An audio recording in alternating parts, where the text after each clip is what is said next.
వీళ్ళు మీ సార్ దగ్గర ట్యూషన్కి వస్తున్నారని నాకు ఇంతకుముందే తెలుసు. నేను ఎప్పుడు కూడా న్యూస్లలో కేఎస్కే ట్యూషన్ అనేది ఎప్పుడు సునీల్ ఎంతమంది పిల్లలు వస్తారో అదని నేను ఎప్పుడు అడిగేదాన్ని.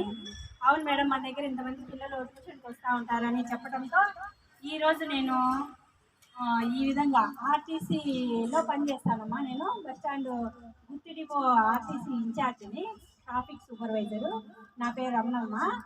ప్రికాషన్స్ తీసుకోవడం అనేది చెప్పడానికి నేను వచ్చాను.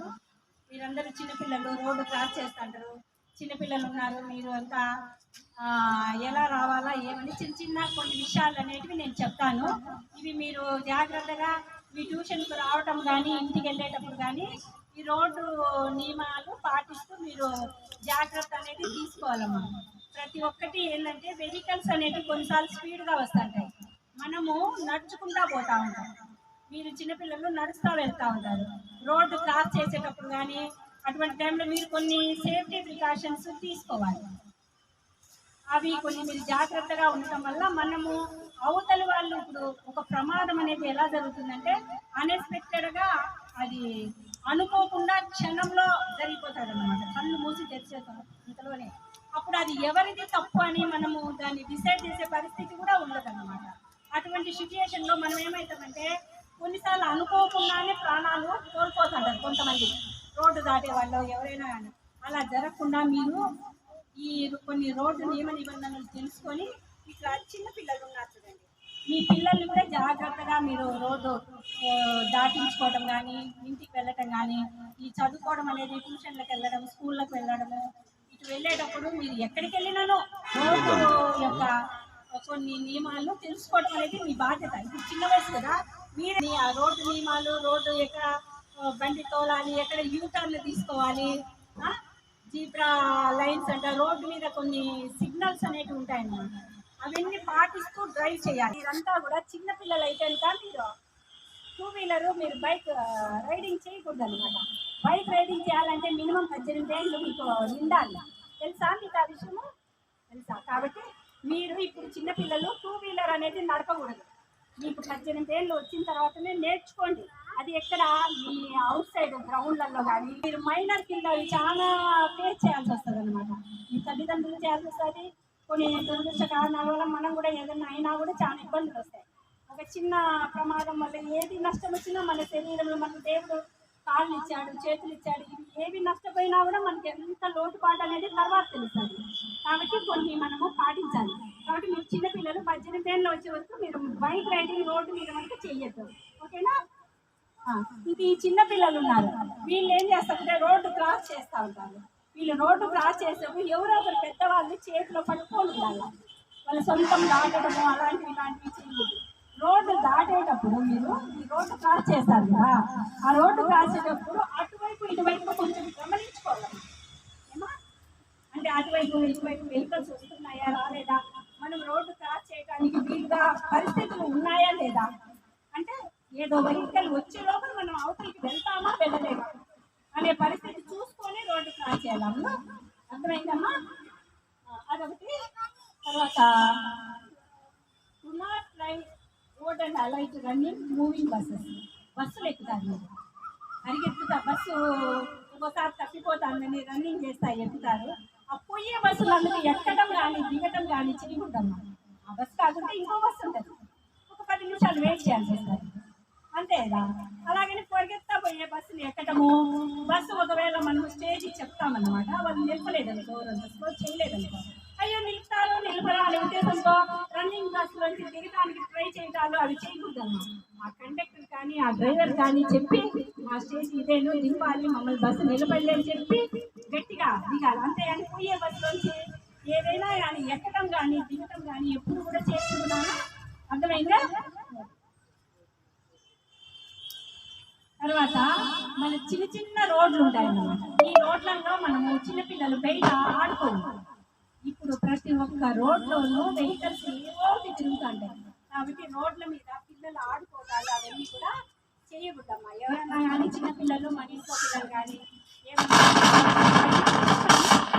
అవి పిల్లలు ఆడకుండా మనము చూసుకునేటట్టుగా ఉండాలి.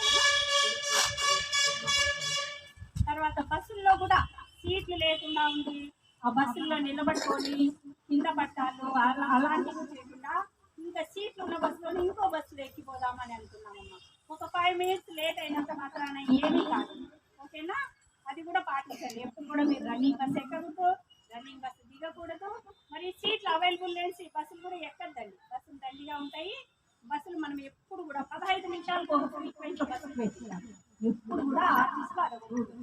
15 minutes అంటే ఇప్పుడు మన పరిస్థితిని బట్టి ప్రజలు మన బస్ స్టాండ్లో ఎంతమంది ఉంటారు అనే దాన్ని బట్టి 15 నిమిషాలకు ఒక బస్సు మనం పెట్టింటాం ఖచ్చితంగా. ఇప్పుడు తాడిపత్రి మన బస్ స్టాండ్లో 20 నిమిషాలకు ఒక బస్సు ఉంటుంది.